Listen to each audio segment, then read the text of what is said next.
టైంకి రావాలి, 10 గంటలకి ఆరాధన అంటున్నాం, 10:15కి 10:30కి అట్లా వస్తూ ఉన్నారు. పురుషులందరూ రావటం లేదు. కారణం ఏంటి? మీకు దేవుని దీవెనలు వద్దా? దేవుని ఆశీర్వాదాలు వద్దా? దేవుడు చేసినటువంటి మేలులు మీకు గుర్తు రావటం లేదా? మేలులు మర్చిపోతారా? ఉపకారాలు మర్చిపోతారా? ఒకవేళ చేసిన మేలులు ఉపకారాలు మర్చిపోతే, ఒకవేళ దేవుడు మిమ్మల్ని మర్చిపోతే పరిస్థితి ఏంటి? ఆ సమయంలో ఆ కుమార్తె ప్రార్థన చేసినప్పుడు ఒకవేళ దేవుడు మర్చిపోతే తన పరిస్థితి ఏంటి? తన మాట వినకపోతే పరిస్థితి ఏంటి? ఆ సమయంలో విశ్వాసంతో ప్రార్థన చేసినప్పుడు గొప్ప అద్భుత కార్యం, గొప్ప ఆశ్చర్యకార్యం జరిగింది. ఎన్నో గొప్ప గొప్ప అద్భుత కార్యాలు, ఆశ్చర్యకార్యాలు చేస్తున్న దేవుడు, నీతో మాట్లాడే దేవుడు, నీ కుటుంబంతో మాట్లాడే దేవుడు, నీ భర్తతో మాట్లాడే దేవుడు, నాతో మాట్లాడే దేవుడు, మనందరితో మాట్లాడే దేవుడు. నువ్వు దేవుని కుమారుడు అయితే, దేవుని కుమార్తెవైతే, నువ్వు ప్రార్థన చేసినప్పుడు, నువ్వు విశ్వాసం ఉంచినప్పుడు తప్పకుండా దేవుడు నీతో మాట్లాడతాడు. తప్పకుండా గొప్ప అద్భుత కార్యం చేస్తాడు. నువ్వు ఏ సమస్యల్లో ఉన్నప్పటికీ, ఏ బాధల్లో ఉన్నప్పటికీ, ఏ ఇరుకుల్లో ఉన్నప్పటికీ, ఏ ఇబ్బందుల్లో ఉన్నప్పటికీ భయపడకము, నేను నీ దేవుడినై ఉన్నానని ఆయన 365 సార్లు బైబిల్ గ్రంథంలో చెప్పిన మాటలు, నీకు నాకు చెప్పుచున్నటువంటి మాట అదే. ఇది నాన్న, భయపడకము, నువ్వు దేవుని కుమారుడిగా చేయబడ్డావు, నువ్వు దేవుని కుమార్తెగా చేయబడ్డావు. ఇదిగో నేను నీతో ఉంటాను, ఇదిగో నేను నీలో ఉంటాను, ఇదిగో నీ గృహం చుట్టూ ఉంటాను నేను. కానీ నీవు చేయవలసిన పని ఏంటంటే నా యందు భయభక్తులు కలిగి నడుచుకోవాలి, నా కట్టడలను అనుసరించి నడుచుకోవాలి, నా విధులను అనుసరించి నువ్వు నడుచుకోవాలా, నా మాటలు విని గ్రహించాలా, గ్రహించి దాని ప్రకారంగా నీవు నడుచుకోవాలి. నువ్వు నడుచుకున్నట్లయితే గొప్ప మేలు నీకును, నీ కుటుంబానికి, నీ బిడ్డలకి ఇచ్చేస్తాను అని చెప్తున్న దేవుని మాటలు సత్యమైనటువంటివి, యథార్థమైనటువంటివి. మట్టి మూసలో 7 మారులు కరిగిన వెండి లాంటివి. అవి మార్పు లేనటువంటివి, అవి మారినటువంటివి. ప్రియులారా, దేవుడు మాట్లాడుతున్నాడు ప్రతి వారితో. చూడండి, ఇర్మియాతో మాట్లాడాడు దేవుడు. ఏమన్నాడంటే, ఇర్మియా, దేవుని వాక్కు ఇర్మియా దగ్గరికి వచ్చింది. చూడండి, ఇర్మియా గ్రంథంలో 11వ అధ్యాయం చదువుకుందాం. యెహోవా యొద్ద నుండి ఇర్మియాకు ప్రత్యక్షమైనటువంటి వాక్కు. దేవునికి మహిమ కలుగును గాక. హల్లెలూయా. ఏ సమయంలో అయితే కష్టం వస్తుందో, ఏ సమయంలో అయితే ఇరుకు వస్తుందో, ఏ సమయంలో అయితే ఇబ్బంది వస్తుందో, ఏ సమయంలో అయితే శోధన వస్తుందో, ఏ సమయంలో బాధ కలుగుతుందో, ఆ సమయంలో నీవు ఆశ్రయించినట్లయితే, ఆయనను నమ్మినట్లయితే, ప్రభువా నువ్వు జీవము కలిగిన దేవుడువయ్యా, నువ్వు జీవాధిపతివయ్యా, నువ్వు మార్పు లేని దేవుడువయ్యా, నీవు తప్ప నాకు ఎవరు లేరు ప్రభువా అని నువ్వు ఆశ్రయించినట్లయితే, ఆయనను ఆశ్రయించు వారికి ఏ మేలు కూడా కొదువై ఉండదని చెప్తున్న దేవుడు. ఇక్కడ తన ప్రజల కోసం, తన బిడ్డలు ఏ విధంగా మార్పు చెందుతున్నారో, ఏ విధంగా జీవిస్తున్నారో ఇర్మియాకి ప్రత్యక్షమై వాక్కు ప్రకటన చేస్తూ ఉంది. ఇదిగో వాక్కు ప్రత్యక్షమవుతుంది. ప్రియులారా, ఒకవేళ నువ్వు తప్పు చేస్తున్నట్లయితే దేవుని వాక్కు నీ పక్కకి వచ్చి నిన్ను గద్దిస్తూ ఉంటుంది. నా కుమారుడా, నువ్వు రక్షింపబడ్డావు, నా కుమార్తె నువ్వు రక్షింపబడ్డావు, ఇదిగో దేవునికి విరోధంగా చేస్తున్నావు, జాగ్రత్త, దేవునికి విరోధముగా చేయకూడదు, జాగ్రత్త. ఒకవేళ విరోధముగా చేసినట్లయితే ఆజ్ఞ అతిక్రమమే పాపము, పాపము నుండి వచ్చే జీతము మరణము అని హెచ్చరిక చేస్తూ ఉంటుంది. దేవుని ఆత్మ ఎన్నడూ కూడా ఎవరిని కూడా విడిచిపెట్టలేదు. ప్రియులారా, దేవుడు తప్పు చేసినటువంటి వారిని ఎన్నడూ కూడా విడిచిపెట్టలేదు. శిక్ష అనుభవించవలసిందే. ఒకవేళ దేవుణ్ణి ఆశ్రయించి, దేవుని యందు భయము కలిగి, దేవుని మాటలు విని, దేవుని చిత్తానుసారంగా నడుచుకున్నట్లయితే పిల్లరా, ఆయన ఎన్నడూ కూడా నిన్ను విడిచిపెట్టే దేవుడు మాత్రము కానే కాదు. నీకు తోడుగా ఉండే దేవుడు, నీకు ముందు వెనకల ఆవరించి నడిచే దేవుడు, నీ కష్టాల్లో తోడుగా ఉండే దేవుడు, నీ బలహీనతల్లో తోడుగా ఉండే దేవుడు, నీ ఇరుకులు ఇబ్బందుల్లో తోడుగా ఉండే దేవుడు, నువ్వు పని పాటల్లో తోడుగా ఉండేటటువంటి దేవుడు, నువ్వు అడిగినప్పుడు నీకు జవాబిచ్చే దేవుడు. కానీ నీవు దేవుని కుమార్తెగా, దేవుని కుమారుడుగా ఉన్నప్పుడు అది జరుగుతుంది.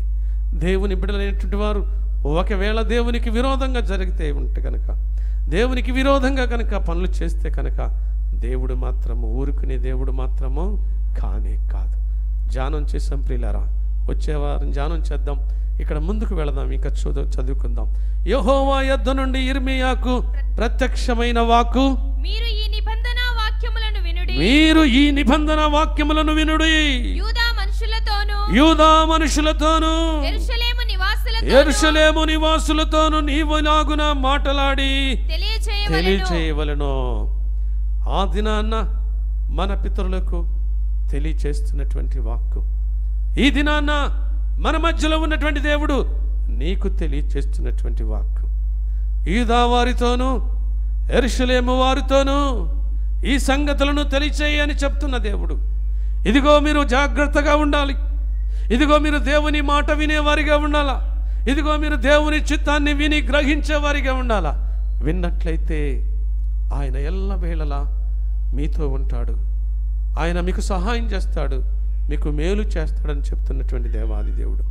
ఒకవేళ మాట వినకపోయినట్లయితే, దేవునికి వ్యతిరేకంగా ఉన్నట్లయితే అనేకమైనటువంటి కష్టాలు, ఇరుకులు, ఇబ్బందులు, బాధలు, శోధనలు, దేవుని నుండి నువ్వు దూరంగా అయిపోతావు. నీ కుటుంబము చిన్న భిన్నమైపోతుంది, నీ బిడ్డలు చిన్న భిన్నమైపోతారు, నీ భర్త చిన్న భిన్నమైపోతాడు. నీ భర్త నీ మాట వినడు, నీ భార్య నీ మాట వినదు, నీ బిడ్డలు నీ మాట వినరు. కారణం ఏంటంటే, దేవుడు ఉండవలసినటువంటి స్థలములో దురాత్మ వచ్చి నీ కుటుంబంలో పరిపాలన చేస్తే కనుక చిన్న భిన్నమైపోతుంది నీ కుటుంబము. నీ కుటుంబానికి, నీ కుటుంబంలో ఎవరికి స్థానం ఇవ్వబోతూ ఉన్నావు? దేవునికి స్థానం ఇస్తావా? దురాత్మకు స్థానం ఇస్తావా? నీ హృదయంలో దేవునికి స్థానం ఇస్తావా? దురాత్మకి స్థానం ఇస్తావా? ఇదిగో యూదా వారితోనూ ఇశ్రాయేలీయులతోనూ ఈ మాటలు చెప్పు అని దేవుని వాక్కు యిర్మీయాకు ప్రత్యక్షమై బోధిస్తున్నట్టుగా మనకు కనబడుతుంది. ఆ మాటలే ఈ దినాన్న మనకి బోధిస్తుందేమో. ఒకసారి నీ హృదయం మీద చేయి పెట్టుకొని ఒకసారి ఆలోచన చెయ్యి. నువ్వు ఏ స్థితిలో ఉన్నావో, ఒకవేళ నువ్వు ఏ ఆలోచనలు కలిగి ఉన్నావో, ఒకవేళ దేవునికి విరోధంగా ఉన్నావేమో, ఒకవేళ దేవుని మాట వినకుండా ఉన్నావేమో, ఒకవేళ దేవుడు చెప్పింది చేయకోకుండా ఉన్నావేమో, ఒకవేళ ఆలోచన చెయ్యి. ఇదే ఈ సమయంలోనే నీ హృదయాన్ని మార్చుకో, నీ తలంపులను మార్చుకో, నీ ఆలోచనలు మార్చుకో. నువ్వు మార్చబడి నీ బిడ్డలను మార్పు చెందేవారిగా చేయి, నీ బిడ్డలను మంచివారిగా చేయి, నీ భర్తను మంచివాడిగా చేయి, నీ భార్యను మంచివాడిగా చేయని పరిశుద్ధాత్మ దేవుడు హెచ్చరిక చేస్తూ ఉన్నాడు. దేవుని మాటలు విందామా ఈ దినాన్న? దేవుని చిత్తానుసారంగా నడుచుకుందామా ప్రియులారా? ఆశీర్వాదాలు ఎన్నెన్నో ఆశీర్వాదాలు మనకు దాశాడు. ఈ లోకంలో ఏ రాజు కానీ, ఏ ప్రధాని కానీ, ఏ ముఖ్యమంత్రి కానీ, ఏ రాజులు కానీ, ఏ అధికారులు కానీ ఇవ్వనటువంటి వాగ్దానం దేవుడు నీకు ఇస్తున్నాడంటే అది నీ ఉచితమైనటువంటి కృప కాదా? ఆ కృప నీ మీద ఇస్తున్నటువంటి దేవాది దేవుడిని నువ్వు మరుస్తావా?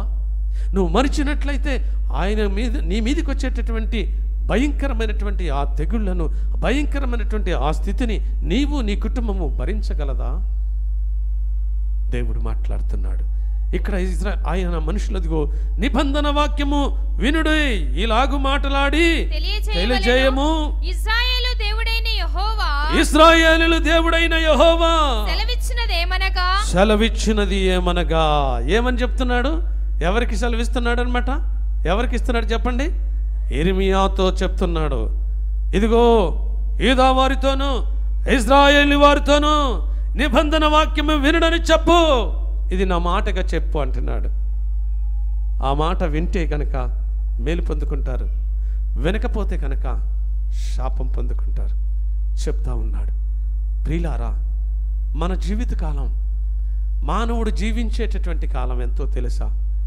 అధిక బలం ఉన్నట్లయితే 70 సంవత్సరాలు, 80 సంవత్సరాలు తర్వాత ఈ లోకాన్ని, ఈ యొక్క ప్రపంచాన్ని విడిచిపెట్టి మనం ఉన్నతమైనటువంటి స్థానంలోనికి వెళ్ళాలి. మన నివాస స్థలానికి వెళ్ళాలి. నిత్యము జీవించే స్థలానికి వెళ్ళాలి. నిత్యము ఆయనతో సంతోషించే స్థలానికి వెళ్ళాలి. దానికి వెళ్ళాలంటే నువ్వు దేవుని మాట వినాలా. దేవుని యందు భయము కలిగి ఉండాలి, భయభక్తులు కలిగి ఉండాలి. ఒకవేళ నీ భర్త నీ మాట వినకుండా, దేవుని మాట వినకుండా ఇష్టానుసారంగా జీవిస్తే కనుక నీ భర్త గురించి దేవుణ్ణి అడుగు.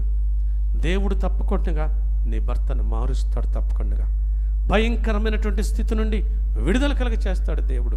ఆయన మాట తప్పే దేవుడు కాదు. ఆయన ఎన్నడూ కూడా మాట తప్పుడు. ప్రియులారా, ఒకవేళ భార్య నీ మాట వినకపోతే నువ్వు ప్రార్థన చేయి, అయ్యా నా భార్య నా మాట వినటలేదయ్యా, అయ్యా నా భార్య నా మాట వినేటట్టు చేయి నాయన, మా ఇరువురికి ఏక మనసు ఏకాత్మ దయచేయి నాయన అని ప్రార్థన చేస్తే దేవుడు తప్పకుండా దేవుడు ప్రార్థన విని ప్రతిఫలం ఇచ్చే దేవుడు అయ్యించున్నాడు. ఆయన మాట్లాడే దేవుడు అయ్యించున్నాడు. అలనాడు ఇర్మియాతో మాట్లాడిన దేవుడు ఈ దినాన నువ్వు నిజంగా నువ్వు మొరపెట్టినట్లయితే ఆయన నీ సంగతులన్నీ విని గ్రహించి నీకు మేలు చేసే దేవుడు అయ్యించున్నాడు. ఎప్పుడు మేలు చేస్తాడంట? ఎప్పుడు మేలు చేస్తాడంట? ఇర్మియా గ్రంథము 32వ అధ్యాయం 40వ వచనంలో ఉంటుంది ఒక మాట, చదువుకుందాం. నేను వారికి మేలు చేయట మానకుండునట్లు, నేను వారికి మేలు చేయకుండా మానకుండునట్లు నిత్యమైన నిబంధనను వారితో చేయుచున్నాను. ఎవరితో చేస్తున్నాడట? మీతో చేస్తున్నాడు దివాన. ఆ రోజున యూదా వారితోనూ యెరూషలేము వారితోనూ తన భజరైనటువంటి ఇశ్రాయేలు వారందరితోనూ నిత్య నిబంధన చేసినటువంటి దేవాది దేవుడు ఈ దినాన నీతో చేస్తున్నాడు. నా కుమారుడా, నా కుమార్తె, మీకు మేలు చేయకుండా మానకుండానట్లు నిత్యమైన నిబంధనను నీతో చేస్తున్నాను. అలనాడు ఇక్కడ కూడా ఇర్మియాతో మాట్లాడుతున్నాడు. ఇదిగో నిబంధన చేశాను, తెలియచేయి. ఈ దినాన నీతో తెలియచేయమని చెప్తా ఉన్నాడు. పరిశుద్ధాత్మ దేవుడు బోధిస్తున్నాడు. ఎందుకంటే ఆయన ఎప్పుడు చేస్తాడట మేలు? నిత్యము మేలు చేయకుండా మానకుండునట్లు. దాని కింద ఇంకొక మాట ఉంటుంది, చదువుకుందాం. చదువు. వారు నన్ను విడవకుండునట్లు, వారు నన్ను ఇడవకుండునట్లు వారి హృదయములలో నా ఎడల భయభక్తులు పుట్టించదను. చాలమ్మా. వారు నన్ను మరవకుండునట్లు, విడవకుండునట్లు వారి హృదయములో నేను భయభక్తులు పుట్టిస్తానంటున్నాడు. నువ్వు భయం కలిగి ఉన్నావా? నిత్యము మేలు పొందుకోవడానికి నువ్వు ఆశపడుతున్నావా? నిత్యము దీవించబడటానికి ఆశపడుతున్నావా? నువ్వు దేవుని కుమారుడుగా ఉన్నావా? దేవుని కుమార్తెగా ఉన్నావా? దేవుని కుటుంబంగా ఉన్నదా? నిన్ను చూసిన వారు నీలో క్రీస్తుని చూసే భాగ్యం ఉన్నదా ఎవరికైనా? లేకుంటే అన్య జనాంగాలే నిన్ను దూషించేటట్టుగా ఉన్నారా? లేకుంటే నిన్ను చూసి అన్ని జనాంగాలు మార్చబడేటట్టుగా ఉన్నారా? నీ ప్రవర్తన బట్టి, నీ ఆలోచన బట్టి, నీ నడవడికను బట్టి, నీ సమస్తాన్ని బట్టి వేరే వారు మార్చబడేటట్టుగా ఉన్నారా? లేకుంటే నిన్ను బట్టి వారు అన్ని జనాంగం దూషించేటట్టుగా ఉన్నారు? ఒక్కసారి ఆలోచన చెయ్యి. దేవుడు ఒక నిత్య నిబంధన చేస్తున్నాడు. ఏంటంటే ఆయన నీతో ఉండి నిత్యము మేలు చేయకుండా మానకుండానట్లు నీకు గొప్ప మేలులు, ఉపకారాలు, దీవెనలు, ఆశీర్వాదాలు చేయాలని దేవుడు గొప్ప కృపనిస్తున్నటువంటి దేవుడు. ఆ కృపను వదులుకుంటావా నీవు? అందుచేతనే ఇర్మియాతో అంటున్నాడు, నువ్వు వెళ్ళి మాట్లాడు, ఇశ్రాయేలు దేవుడైన యెహోవా సెలవిచ్చినదేమనగా నా నిబంధన వాక్యములను విననల్లని వాడు శాపగ్రస్తుడగును. ఏంటట? ఏమవుతాడట? శాపం తెచ్చుకుందామా? పాపము నుండి వచ్చేది శాపం. ఎవరిది శాపం? ఎక్కడి నుండి వచ్చింది శాపం? 3 తరాల నుండి వెంటాడుతుందట శాపం. వెంటాడి వెంటాడి వెంటాడి వెదికి వెదికి వెదికి ఆ శాపం పాపంగా మారి మరణంగా మారుతుంది. ప్రియులారా, ఒకసారి నన్ను ఎవరు చూడట్లేదు అనుకోవచ్చు, ఎవరు చూడట్లేదులే అనుకోవచ్చు. కానీ ప్రియులారా, మనుషులు ఎవరు చూడకపోయినా, పాస్టర్ గారు చూడకపోయినా, నీ ఇంటి వారు ఎవరు చూడకపోయినా, ఒకవేళ నీ భర్త చూడకపోయినా, ఒకవేళ నీ భార్య నిన్ను చూడకపోయినా, ఒకవేళ నీ పిల్లలు నిన్ను చూడకపోయినా, నిన్ను చూసేది ఎవరో తెలుసా? సర్వ సృష్టికర్త అయిన సర్వాధికారి నిన్ను చూస్తూ ఉన్నాడు, నిన్ను గమనిస్తూ ఉన్నాడు. నువ్వు దేవుని ఆత్మచేత నింపబడ్డావా?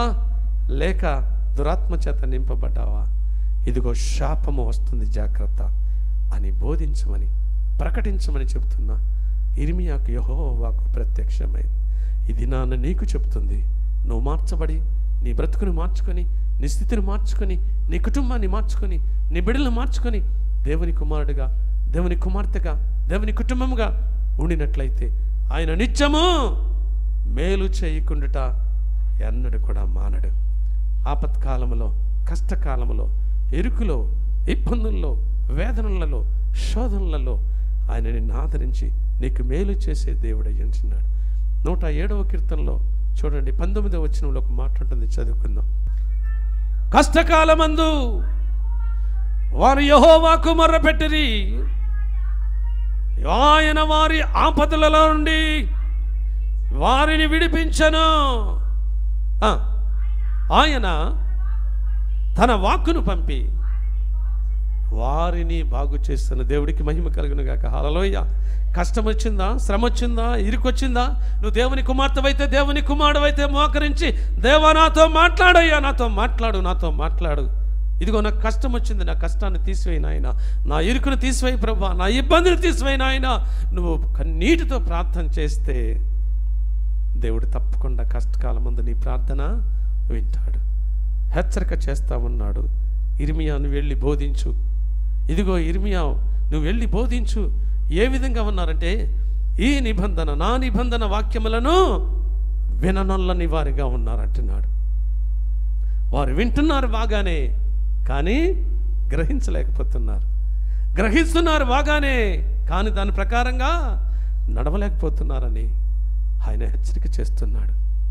ఆ ప్రజలు వింటే మేలు పొందుకుంటారు, వినకపోతే శాపగ్రస్తులు అవుతారు. అదే ద్వితీయోపదేశకాండంలో 28వ అధ్యాయం 1వ వచనంలో ఉంటుంది, 15వ వచనంలో ఉంటుంది. ఆ రెండు మాటలు ఉంటే ప్రియరారా చదువుకున్నట్లయితే చూడండి. నీవు నీ దేవుడైన యెహోవా మాట, నీవు నీ దేవుడైన యెహోవా మాట శ్రద్ధగా విని నేడు నేను ఆజ్ఞాపించుచున్న ఆజ్ఞలన్నిటినీ అనుసరించి నడుచుకొనిన ఎడల నీ దేవుడైన యెహోవా భూమి మీదనున్న సమస్త జనముల కంటే నిన్ను హెచ్చించును. నీవు నీ దేవుడైన యెహోవా మాట వినిన ఎడల ఈ దీవెనలన్నీ నీ మీదికి వచ్చి, హల్లెలూయా, దేవునికి మహిమ కలుగును గాక, ఈ దీవెనలన్నీ నీ మీదికి వస్తాయి అంటున్నాడు. అదే అధ్యాయంలో 15వ వచనంలో చూస్తే అక్కడేమంటాడు చూడండి. నేను నేడు నీ ఆజ్ఞాపించు ఆయన సమస్తమైన ఆజ్ఞలను కట్టడలను నీవు అనుసరించి నడుచుకొనవలెనని నీ దేవుడైన యెహోవా సెలవిచ్చిన మాట వినని ఎడల ఈ శాపములన్నీ నీకు సంభవించును. హల్లెలూయా, శాపములన్నీ నీకు సంభవించును అంటున్నాడు. ఏది కోరుకుందాం? ఏది కావాలి నీ కుటుంబానికి? ఏది కావాలి నీ జీవితానికి? ఏ శ్రేష్టమైనటువంటిది కావాలి నీకు? శాపాలు కావాలా? దీవెనలు కావాలా? ఆశీర్వాదాలు కావాలా? శాపాలు కావాలా? ఈ దినాన ప్రత్యేకంగా వాక్కు నీతో మాట్లాడుతుంది. అలనాడు ఇజ్రాయేలీలతో మాట్లాడినటువంటి మాట, యూదా వారితో మాట్లాడిన మాట, యెరూషలేము వారితో మాట్లాడిన మాట ఈ దినాన నీతో మాట్లాడుతుంది, నీ కుటుంబంతో మాట్లాడుతుంది, నీ స్థితితో మాట్లాడుతుంది. ఒక్కసారి జ్ఞాపకం చేసుకో. నీ స్థితిని మార్చుకున్నట్లయితే ఈ దీవెనలన్నీ నీ మీదికి వస్తాయి అంటున్నాడు. ఒకవేళ వినకపోయినట్లయితే శాపాలన్నీ నీ మీదికి వస్తాయి అంటున్నాడు.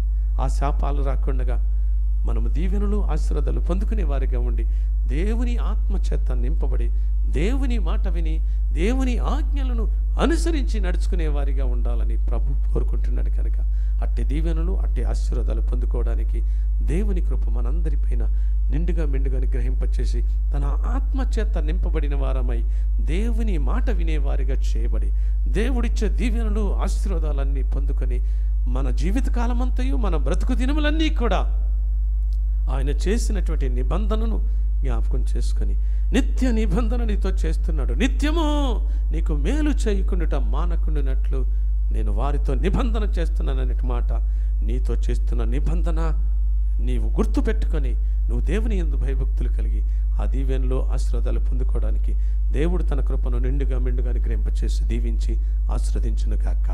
ఆమేన్. ప్రార్థన చేసుకుందాం. పరిశుద్ధుడైన తండ్రి, జీవము కలిగిన మా యేసయ్య వందనాలు. ఈ దినం ప్రత్యేకముగా ప్రభువా మాట్లాడిన లేఖన సత్యాలను బట్టి వందనాలు.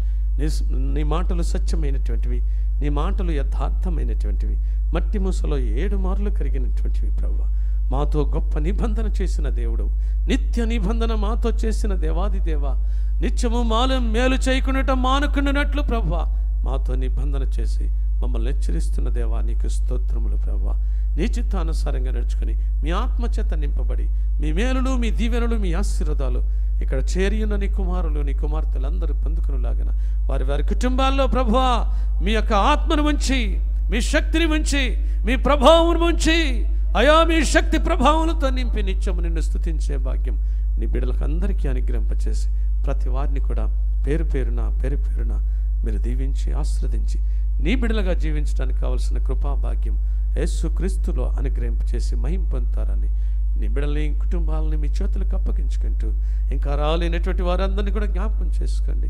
ప్రతి వారు కూడా నీ సన్నిధికి వచ్చి ఆయా మేలు పొందుకునే వారిగా, దీవులను పొందుకునే వారిగా చేసి మహిమ, ఘనత, ప్రభావాలు పొందుకుంటారని మా కొరకు త్వరగా రానయ్యున్న యేసయ్య అతి పరిశుద్ధ నామములో ప్రార్థిస్తున్నాను పరమ తండ్రి. ఆమేన్, ఆమేన్.